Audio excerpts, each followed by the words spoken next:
Jungle.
Então essa é a 19ª mensagem no livro de Gálatas. Bom, nós estamos nessa mensagem, nessa série de mensagens chamada Somos Livres. Essa é a temática que o apóstolo Paulo aborda na carta inteira. E essa é a 19ª mensagem, e toda a temática foi exatamente nessa perspectiva de que somos livres de alguma coisa, somos livres para alguma coisa. Essa foi sempre a temática trabalhada aqui. Na semana passada, expondo o capítulo 6, ou começando a exposição do capítulo 6, nós dizemos que somos livres para ajudar, mostrando como, à luz do Evangelho, nós temos que estarmos juntos para caminharmos lutando e carregando o fardo uns dos outros, para ajudarmos uns aos outros nos nossos pecados, nas nossas dificuldades. Lembrando também que cada um de nós tem sua própria responsabilidade diante de Deus. Então, assim, cada um leva o seu próprio fardo, referindo-se à ideia de que cada um vai prestar contas diante de Deus. Hoje, para a nossa penúltima exposição, o Paulo, ele diz que nós somos livres. Então, ele disse na semana passada, que nós somos livres para ajudar. Agora nós somos livres para plantar e colher. Para plantar e colher. Essa exatamente é a temática desses versos aqui, que está do verso 6 ao verso 10. Então, somos livres para plantar e colher. Vamos entender um pouco do que é que Paulo está abordando aqui nessa ideia. A palavra de Deus diz assim: o que está sendo instruído na palavra, partilhe todas as coisas boas com aquele que o instruiu. Não se deixe enganar, de Deus não se zomba, pois o que o homem semear, isso também colherá. Quem semeia para a sua carne, da carne colherá destruição, mas quem semeia para o Espírito, do Espírito colherá a vida eterna. E não nos cansemos de fazer o bem, pois no tempo próprio colheremos, se não desanimarmos. Portanto, enquanto temos oportunidade, façamos o bem a todos, especialmente aos da família da fé. Vamos orar mais uma vez, pedindo ao Senhor que instrua a nossa vida, que fale aos nossos corações. Eu não sei como você veio aqui nessa noite, mas eu quero que você ore pedindo ao Senhor que te instrua, que fale ao seu coração, que o Espírito de Deus possa esclarecer a palavra dele a você nessa noite. Vamos orar. Deus, nós estamos aqui na tua presença e somos sabedores de que quando lemos a tua palavra, se o teu Espírito não nos instruir, jamais vamos conseguir entender a tua palavra. Então, nós queremos que o Senhor venha com sabedoria, movendo o nosso coração pelo teu Espírito, e esclareça a tua palavra a nós. Então usa a minha vida como instrumento do Senhor. Fecha os meus lábios para as minhas palavras e abra-os para as tuas nesse instante.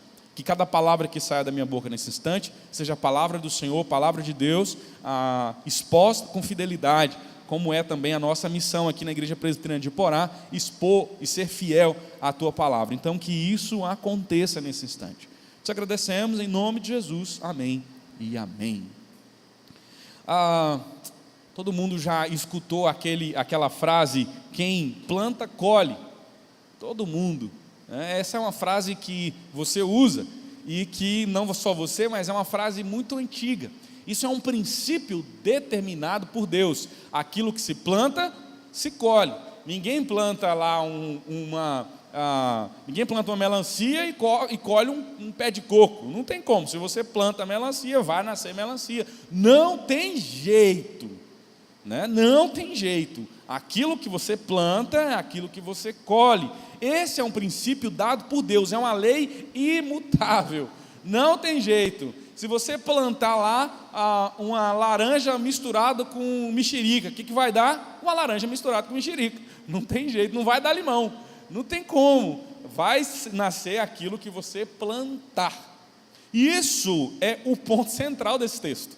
O verso 7, que é o ponto central, ele diz assim: de Deus ninguém zomba. De Deus ninguém zomba. Aquilo que se planta, colhe.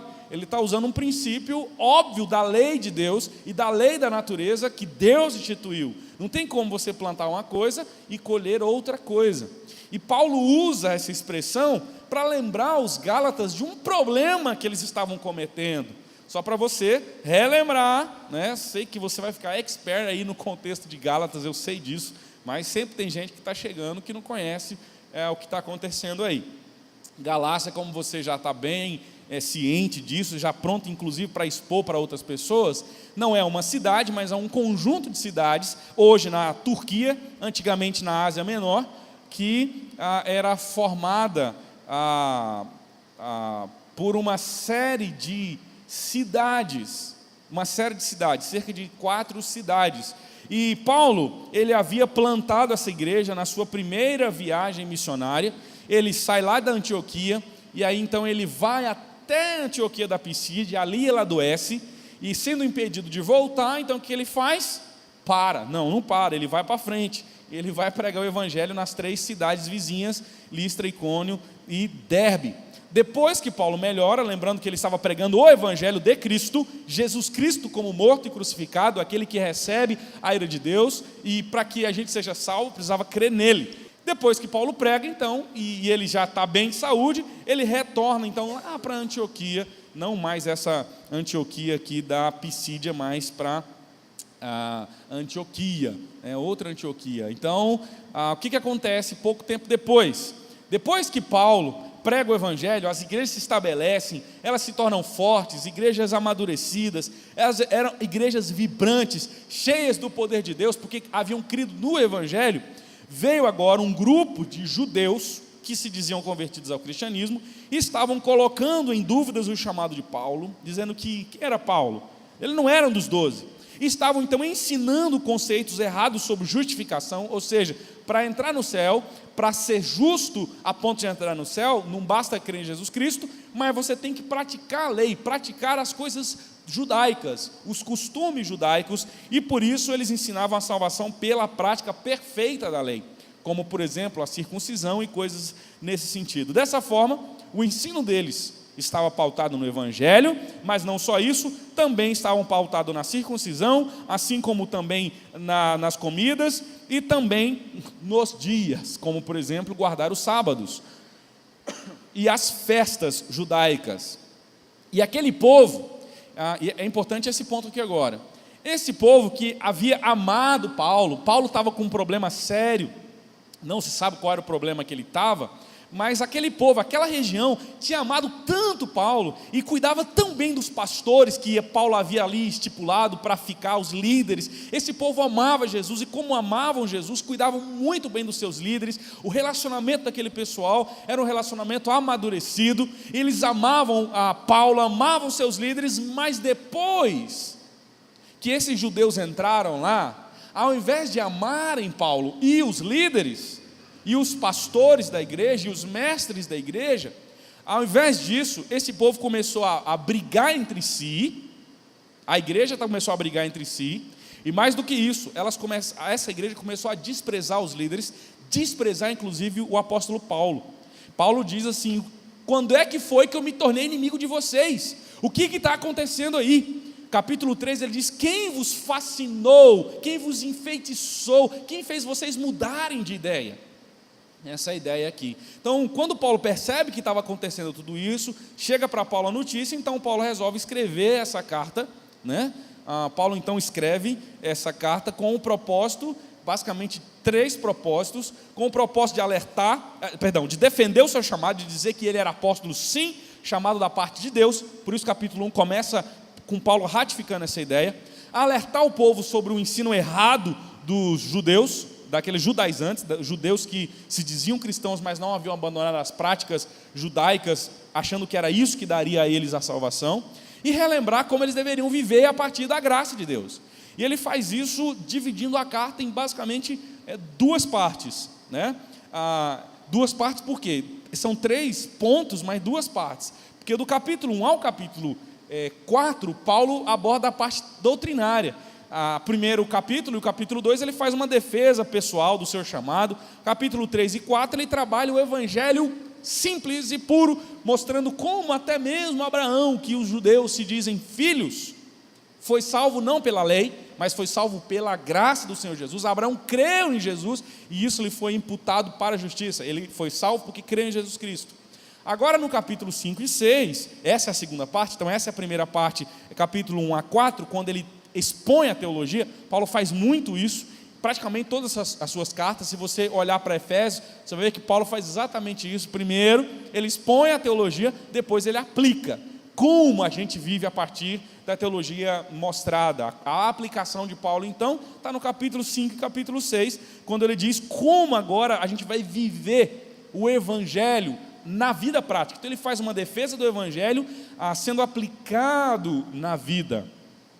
E aí quando chega agora no último capítulo, capítulo 6, Paulo ele vai abordando o conceito de como a gente aplica o evangelho. E aí no capítulo 6, uma das formas que ele diz que nós devemos aplicar o evangelho não é nos devorando, como ele fala no capítulo 5, brigando com os outros, mas é nutrindo o Espírito de Deus em nossa alma, porque o Espírito de Deus produz o fruto em nosso coração, que é o amor, e isso é produzido, quando o Espírito de Deus produz o amor em nosso coração, nós temos longanimidade, bondade, e aí os frutos do Espírito. E aí o capítulo 6, ele começa dizendo, então, lembrem-se que vocês foram livres para ajudar uns aos outros. Vocês estão livres para ajudar, estender a mão para os outros, não achando que vocês são melhores do que os outros. Vocês não são melhores do que ninguém. Lembrem-se que nós somos chamados para carregar o peso uns dos outros. Vocês não são melhores, porque agora acham que estão guardando a lei, então por isso são melhores. Não, não tem ninguém melhor. Agora, saibam de uma coisa, ele conclui no capítulo, verso 5, dizendo assim, cada um vai prestar contas diante de Deus. Ele usa essa expressão, essa ideia, dizendo o seguinte, cada um leve a sua própria carga, leve o seu próprio fardo, entendendo que diante de Deus, cada um de nós vai ser dessa forma julgado por Deus. E agora, no verso 6, Paulo começa, do 6 a 10, ele introduz uma outra perspectiva, um outro ponto dessa mesma ideia, de que nós temos que ajudar os outros, de que nós precisamos estar próximos uns aos outros, mas agora o que Paulo diz, e lembra os irmãos, é aquilo que se planta, eles vão colher. O que se planta é o que se vai colher. E agora, Paulo diz, vocês são livres para plantar o bem, para plantar o que é bom, porque uma vez que vocês plantam isso, vocês colherão vida em Deus. Plantem isso. Agora é bom explicar bem essa ideia que Paulo vai trabalhando aqui, porque na realidade Paulo continua a falar sobre a perspectiva relacional. Se nos versos 1 a 5 ele fala da relação entre irmãos, agora ele fala do relacionamento da igreja com os líderes, da igreja com os pastores e mestres. É complicado um pastor pregar sobre isso aqui, porque parece que é uma defesa pessoal, mas é exposição, e Paulo é quem está trabalhando esses conceitos aqui. E Paulo então vai dizer o seguinte, olha, vocês precisam aprender que aquilo que vocês plantarem, vocês vão colher, então plantem o que é bom, façam o bem. Essa é a ideia aqui dos versos 6 a 10. Agora, como nós vamos plantar o bem e colher o bem e colher a vida eterna, que é a conclusão do versículo 8. Como nós vamos fazer isso? Na perspectiva relacional, é isso que Paulo está trabalhando aqui. Primeira coisa, você faz isso cuidando dos pastores e mestres.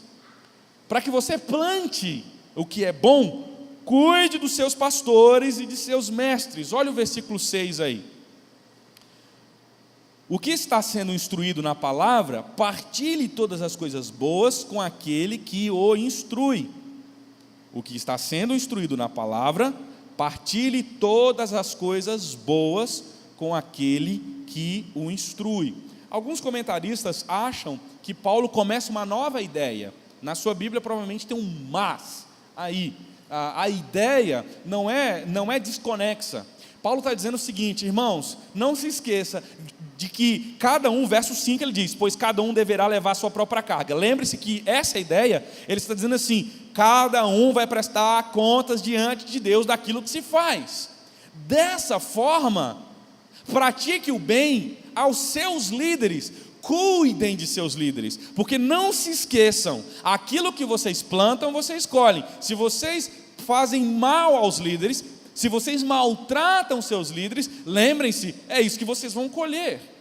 E Paulo é bem categórico nessa perspectiva aqui, quando ele diz no verso 6, cuidado, tratem bem, faça participante de todas as coisas boas. O que provavelmente está acontecendo aqui? Paulo, antes disso, só para você entender aqui, a ideia que está aqui no versículo 6, quando ele fala aqui, o que está sendo instruído, a palavra instruído aqui é a palavra katechúmenos, da onde vem a palavra que a gente usa na sala de primeiros passos, que é katechúmenos, a ideia de alguém que está sendo instruído. Então, quem é catecúmenos é alguém que está sendo instruído, alguém que está sendo direcionado, é uma espécie de discípulo, alguém que está aprendendo. Então ele está dizendo assim, aqueles que estão aprendendo devem tornar participante de todas as boas coisas aquele que está ensinando. O que é que Paulo então diz? E como é que Paulo diz que nós devemos cuidar dos nossos pastores e mestre aqui? Especificamente, todas as coisas boas refere-se ao sustento, refere-se ao cuidado, tanto o cuidado espiritual, emocional, quanto o sustento. O que estava provavelmente acontecendo então? Eu sei que não acontece nas nossas igrejas, mas ali acontecia. Era mais ou menos assim, o povo amava os pastores e o Paulo. Estava todo mundo de concordância. Então o que eles faziam?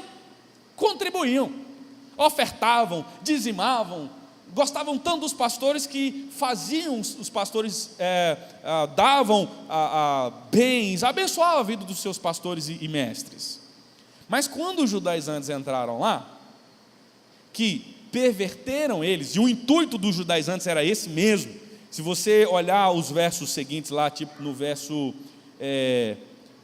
11, versículo 12, ele fala assim, os que desejam causar boa impressão exteriormente, tentando obrigá-los a circuncidarem, agem desse modo apenas para não serem perseguidos por causa da cruz.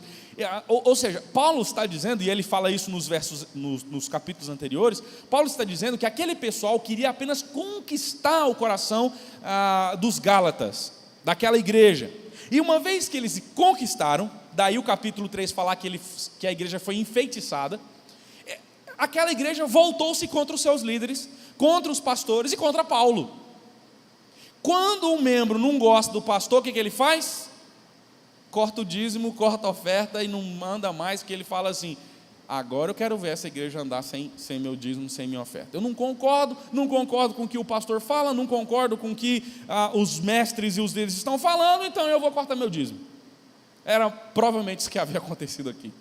E como eles haviam cortado suas ofertas, o sustento pastoral, eles agora fazem com que os seus líderes passem dificuldades e sofram grandemente, e Paulo está dizendo, cuidado, vocês são livres em Cristo para abençoar aqueles que estão ensinando vocês, Ao invés de reter as ofertas, e porque eles são fiéis ao Senhor, eles instruem vocês na verdade, eles instruem vocês naquilo que é puro, vocês deveriam fazê-los participantes de todas as coisas boas, não só o sustento financeiro, como também todas as coisas, no sentido de animá-los, no sentido de exortá-los, no sentido das suas emoções, dos relacionamentos. Essa é a perspectiva aqui.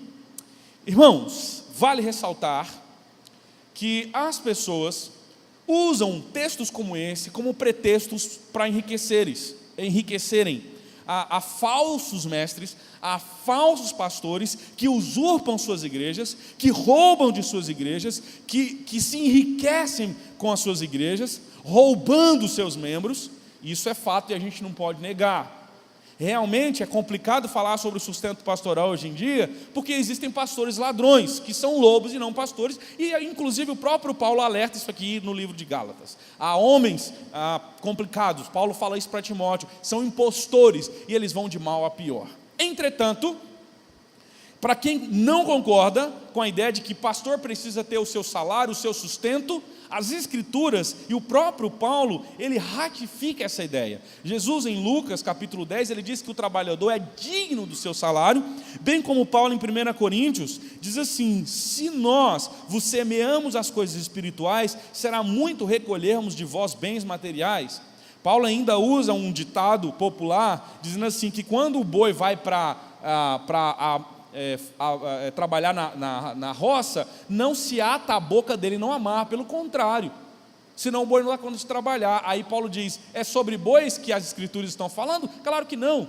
E aí, então ele argumenta no capítulo 9 de 1 Coríntios, que todo líder deve ter o seu sustento. Paulo abriu mão disso, mas ele diz, eu abri mão porque eu não quero ser pesado a igreja nenhuma. Paulo trabalhava vendendo tendas, fabricando tendas, mas Paulo recebia ofertas das igrejas, e quando as recebia, Paulo ficava com elas, Paulo não devolvia.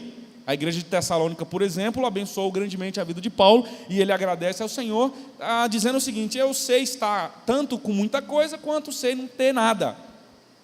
Mas a grande perspectiva no capítulo 6, verso 6, é que Paulo está radicalmente dizendo que a igreja tem o privilégio de sustentar os seus líderes, sustentar o seu pastor, sustentar os seus mestres, fazer e torná-los participantes de todas as coisas boas. 1 Timóteo, Paulo diz isso, diz a mesma coisa. É um privilégio poder sustentar os líderes e pastores. Então deixa eu falar uma coisa para você que é muito importante, e eu não estou na minha defesa, apenas expondo as Escrituras. Uma coisa muito importante é que nós, como servos do Senhor, temos sim que assumir que as nossas ofertas e dízimos são também para sustento pastoral. Algumas pessoas, na defesa de dizerem que elas não dizimam porque o objetivo é dar dinheiro para o pastor, eu não vou dar dinheiro para o pastor, e aí a gente diz assim, não, eu não dou dinheiro para o pastor, porque na verdade a gente usa os dízimos para outras coisas. Você tem que dizer assim, sim, nós doamos porque nós temos o privilégio e a honra de sustentar um líder que está absolutamente por conta da nossa instrução. Isso é bíblico e nós temos essa honra. Só que a gente faz isso de forma dosada, de forma organizada. O nosso líder não pega o que quer. E há prestação de contas e coisas assim, mas é nossa responsabilidade e nossa honra e privilégio poder sustentar nossos líderes. Então sim, nós damos dinheiro para o pastor, bem como damos dinheiro para a estrutura, damos dinheiro para os necessitados, damos dinheiro para plantar novas igrejas, e é assim que a gente funciona mesmo. Não se envergonhe de sustentar o líder de vocês, o pastor de vocês, porque uma das coisas que nós fazemos e devemos fazer é cuidar dos nossos pastores e dos nossos líderes. Então está aqui uma coisa que você precisa aprender conforme essas Escrituras. Uma vez que você deixa de cuidar do seu líder, ou deixa de amá-lo, deixa de amar os seus pastores, eu estou usando no plural, porque a igreja tem 2 pastores, um aqui e um em Montes Claros, e você pode ter outros pastores. Pastores vêm e vão, e é assim que funciona. Agora, uma das coisas que você e eu precisamos entender é que quando você retém sua oferta, quando você retém o seu dízimo, você prejudica diretamente seu líder. Isso aqui é importante. se você deixa de dizimar, se você deixa de ofertar, você prejudica a família do seu líder, você prejudica o desempenho do seu líder, você aumenta a preocupação do seu líder, você pesa o ministério no coração do seu líder. Então é muito importante que, à luz desse texto, nós estejamos sempre com o coração voltado para o cuidado daquele que nos instrui. Agora, eu estou falando aqui de pastores e mestres. Assim deveria ser também com aquelas pessoas que nos abençoam com o ensinamento. Não só os pastores, mas nós deveríamos amar todos aqueles que cuidam de nós. Os presbíteros, por exemplo, né? Se você quiser dar uma ofertinha para os presbíteros de vez em quando, não há problema nenhum. Mas se você não quiser, chama um presbítero lá na sua casa para orar com você, para abençoar a sua casa, e aí você faz um banquetão, faz um churrascão, abençoa a vida do seu presbítero, daqueles que estão instruindo, daqueles que estão discipulando você. Aquele que está lá, que vai toda semana na sua casa, faz lá um churrascão, abençoa a vida dele, ora com ele também. É isso que as Escrituras nos diz que devemos fazer. Então lembre-se, somos livres não para brigar e para nos opormos como rebeldes à nossa liderança, mas somos livres para amá-los e cuidar deles. É isso que Paulo afirma aqui, porque todos nós vamos prestar contas diante de Deus de toda a nossa ação, cada um leve a sua própria carga, lembre-se disso. Agora, nessa mesma linha, Paulo, ele diz que somos livres para plantar e colher, cuidando dos nossos pastores. Então a gente planta isso, e quando a gente cuida, é isso que Paulo vai dizer aqui. Em segundo lugar, somos livres para plantar e colher, de que forma? Cuidando da nossa vida espiritual, ou seja, quando eu planto cuidando dos nossos líderes, eu estou investindo na minha vida espiritual. Quando eu invisto na vida de um líder sério, eu estou falando de gente séria, né? Então não coloca aí aqueles bandidos, não. Quando você faz isso, você cuida também da sua vida espiritual. Por isso, o versículo 7, ele emenda o conceito, dizendo assim: não se deixem enganar. Por isso que Paulo está brigando aqui. Parece que aqueles irmãos foram enganados pelos judeus, de que eles poderiam zombar ou brigar com aqueles que haviam instruído eles, como Paulo, por exemplo, que agora se tornou inimigo deles. Eles haviam talvez retido seus dízimos, suas ofertas, deixando de cuidar dos seus líderes, deixando de torná-los participantes das coisas boas. E aí Paulo diz assim: não se enganem, não se enganem. Uma coisa que vocês precisam aprender, verso 7, de Deus não se zomba. De Deus não se zomba, pois o que o homem semear, isso também colherá. Olha o que ele diz aqui. Olha a importância da gente plantar as coisas boas, inclusive o cuidado para com nossos líderes, para com os nossos líderes, porque de Deus não se zomba. A palavra zombar aqui é uma expressão grega chamada mukter, que é onde vem a ideia de mucosa, né? Que é a ideia do nariz. É alguém com o nariz empinado. De Deus ninguém levanta o nariz. É mais ou menos a ideia que ele vai trabalhando aqui. Diante de Deus ninguém pode torcer o nariz. Diante de Deus ninguém pode andar de nariz empinado. Não tem jeito. Diante de Deus isso não acontece. Diante de Deus ninguém pode zombar. Diante de Deus não há como você tentar mudar o conceito. Não tem como. Não tem como você mudar a lei. Ele está dizendo: Deus determinou uma lei. E qual é a lei? Aquilo que se planta, você colhe. De Deus não se zomba. E aí ele traz a lei, e a lei é: colhe o que se planta. Ele está usando aqui o princípio. Deus determinou isso. Não tem como você plantar uma coisa e colher outra. E aí agora ele vai nos instruir como a gente então cuida da nossa vida espiritual à luz do conceito relacional com os líderes. Lembra que essa é a ideia que Paulo está abordando aqui. Aí o verso 8, ele diz assim: olha, não semeie para a carne. Olha o versículo 8 aí. Quem semeia para a sua carne, da carne colherá destruição. Quem semeia para a sua carne, da carne colherá destruição. Se no verso 7 ele está dizendo de Deus não se zomba, porque Deus determinou uma lei, que aquilo que se planta se colhe, ele está falando da ideia de semear para a carne e colher agora. Qual é a consequência de semear para a carne? É que você então vai colher destruição. Pergunta é, o que é semear para a carne à luz desse texto aqui? Irmãos, o capítulo 5, ele fala sobre andar no Espírito, e o capítulo nutrir para a carne, e o capítulo 6 ele fala sobre semear. Então, o que Paulo está dizendo aqui não é a mesma coisa que ele disse no capítulo anterior.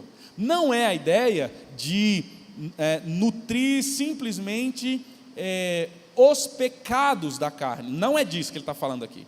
O que Paulo está dizendo em semear para a carne é exatamente relacionando ao sustento dos líderes. É isso que ele está dizendo.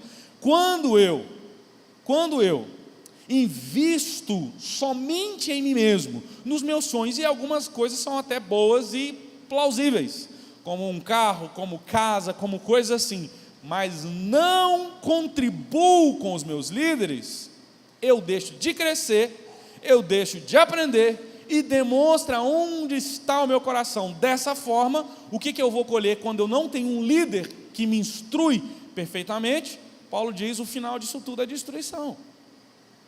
Quando você não semeia, quando você não coloca o seu coração disposto a produzir para o reino, você produz para você mesmo, você planta as coisas para você mesmo. É como se ele dissesse o seguinte: ao invés de plantar coisas para o seu crescimento espiritual, você planta coisas para o seu crescimento da carne. Você está muito mais preocupado em só gastar dinheiro com os seus sonhos, com as suas realizações, com as suas perspectivas, e isso vai te afastar de Deus. Porque o final disso é a carne, perceba, é a destruição. Olha o que ele diz, o que vai acontecer uma vez que eu só estou produzindo, semeando, jogando a semente para satisfazer a minha carne. Ele diz, da carne colherá destruição.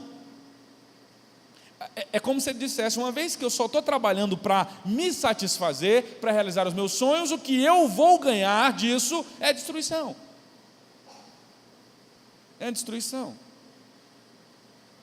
Em contrapartida, ele diz, então semeie para o Espírito, porque quem semeia para o Espírito, do Espírito colherá vida eterna.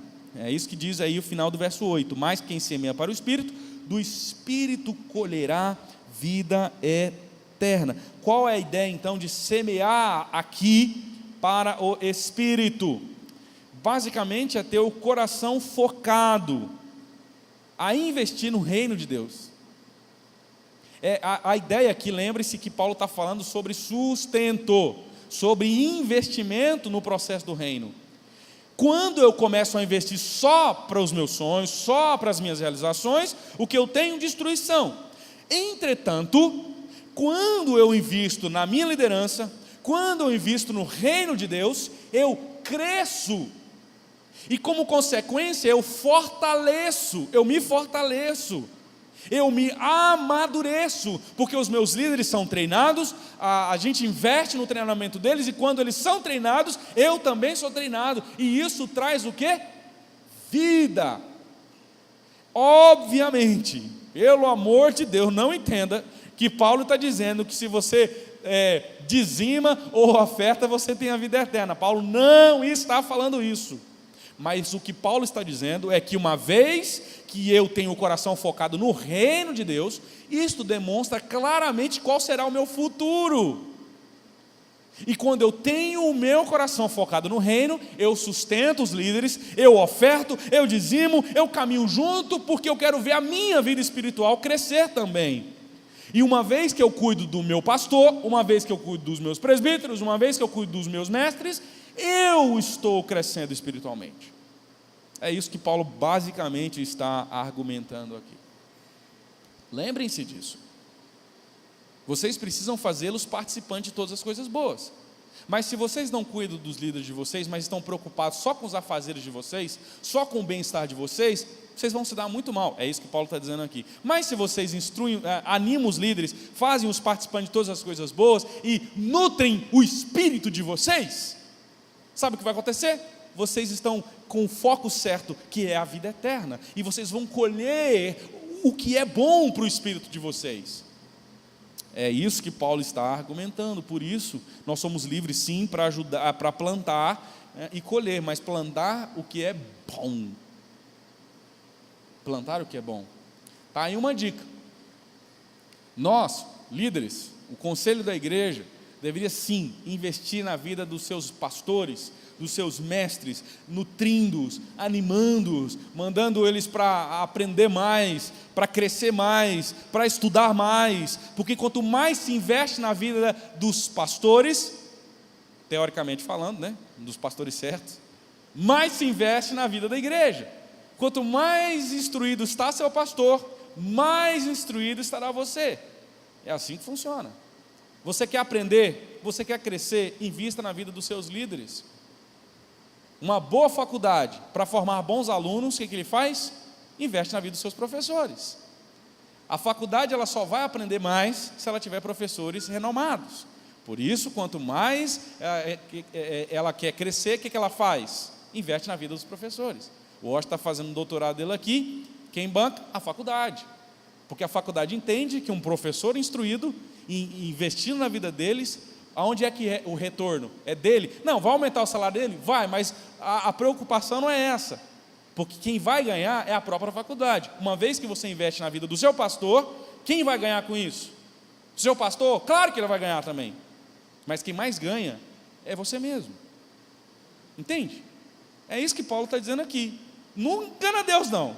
Se você só fala mal do seu líder, só arrebenta, retém as ofertas, massacra seu líder, você só vai colher destruição para a sua vida. Agora, se você investe na vida dele, querendo que ele cresça e para que você cresça, você terá a vida com Deus. E é isso que Paulo está argumentando aqui. Mas terceira e última coisa, Paulo nos instrui, nós somos livres para plantar e colher. Então eu planto o que é bom automaticamente, planto na vida dos meus líderes e colho a bênção de ser instruído e caminhar para a vida eterna. Mas há uma terceira e última coisa que Paulo argumenta aqui.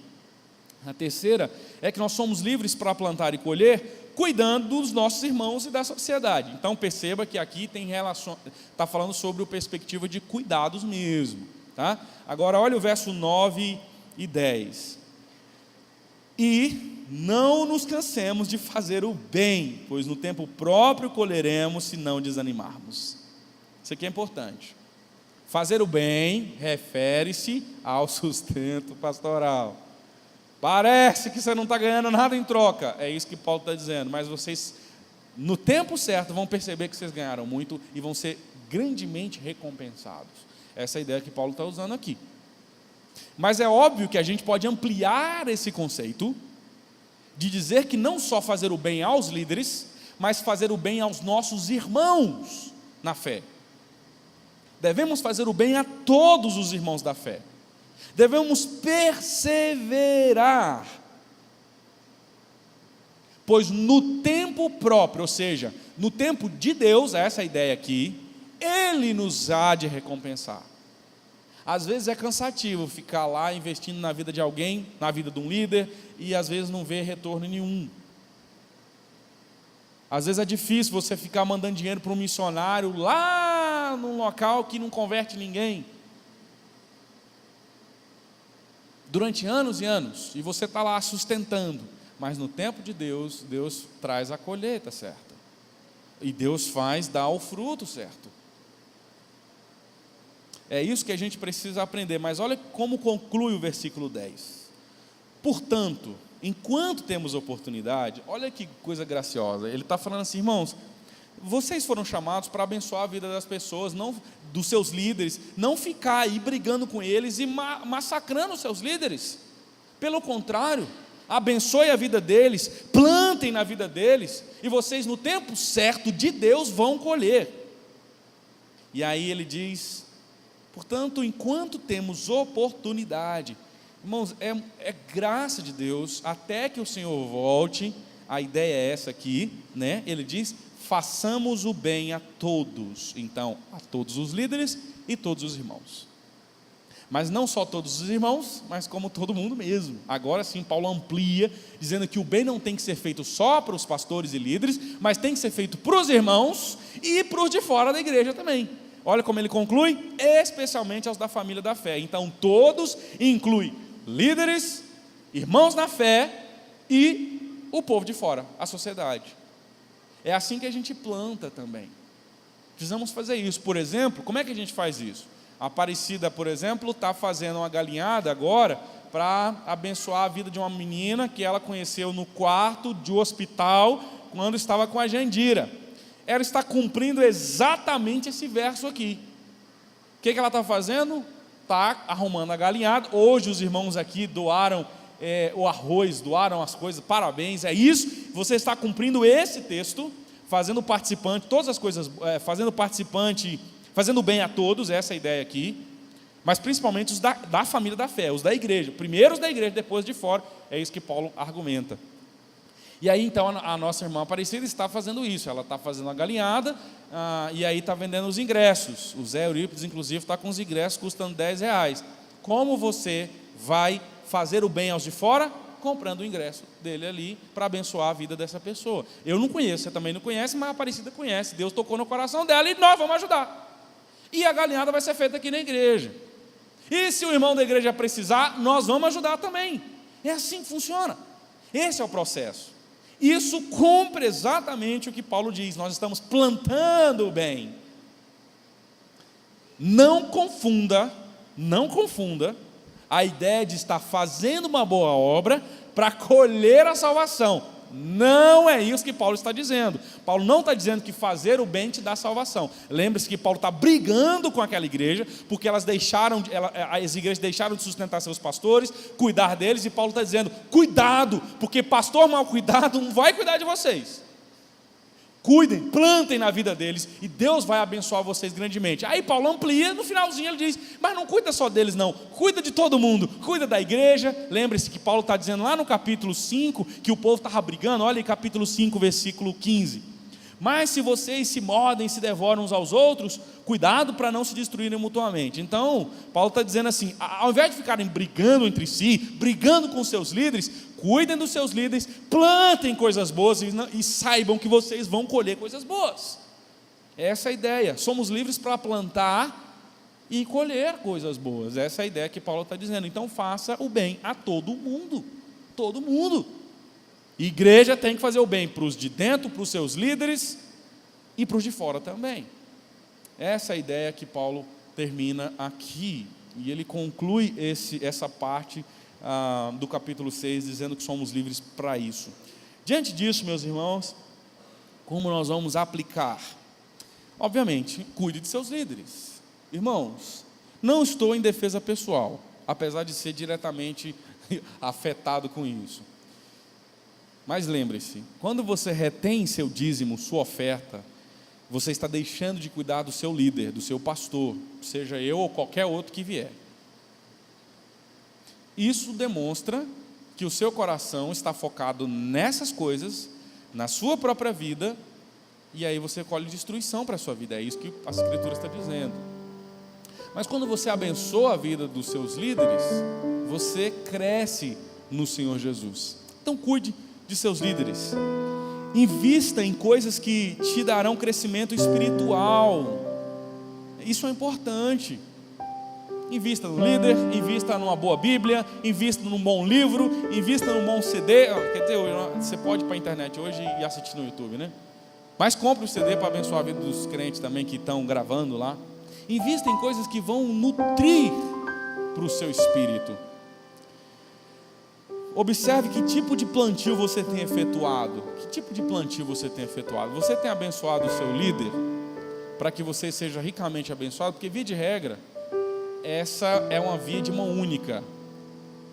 Essa é uma via de mão única, via de regra.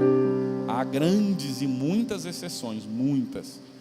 Mas, via de regra, o conceito da igreja é que é o pastor quem doa.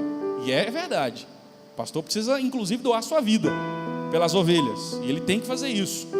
Mas Paulo nos instrui, dizendo que essa não é uma via de mão única, mas uma via de mão dupla. Tem que ter um cuidado da igreja para com os seus líderes, para com os seus pastores. Então a pergunta é, observe que tipo de plantio você tem efetuado. Outra coisa, não esteja focado apenas em seus sonhos, eles te levarão à destruição, eles podem te levar a isso. Foque o reino, ele produz recompensa eterna. Lembra o que Jesus diz em Mateus capítulo 6, verso 33? Buscai, pois, em primeiro lugar o seu reino e a sua justiça, e o resto será acrescentado. Finalmente, seja sensível à necessidade dos irmãos da igreja, mas também seja sensível às necessidades da sociedade. Uma das nossas marcas, da nossa missão, é ser uma igreja engajada com a sociedade, com os de fora. E uma outra marca da nossa missão é amar pessoas. Nós amamos pessoas, então nós estamos engajados com elas, seja aqui dentro da igreja, seja lá fora. E não perca a linha de raciocínio de Paulo. Paulo está dizendo, irmãos, precisamos carregar os fardos uns dos outros, animando, mas lembrem-se, aquilo que você planta, você vai colocar isso diante de Deus. Cada um carrega a sua própria carga diante de Deus, cada um vai prestar contas da sua vida diante de Deus. Então, verso 6, torne participante de todas as coisas boas aquele que vos instrui, porque aquilo que você semear, você também colherá. Esse é um princípio que Paulo aplica aqui, e nós também expomos da mesma forma como está aqui lido, tá?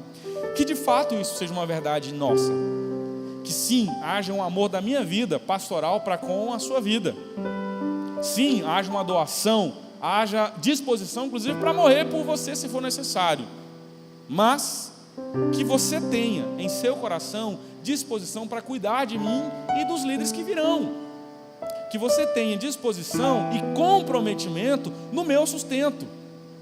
Tem que ter a responsabilidade da sua parte para com a minha vida, para com a vida da minha família,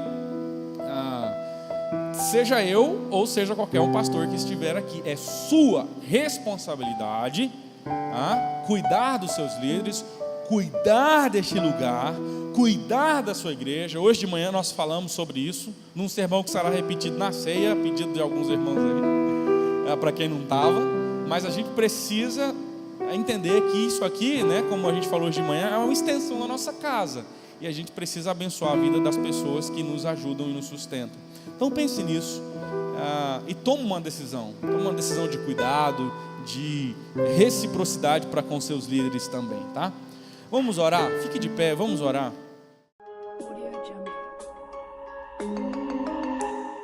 Audio Jungle.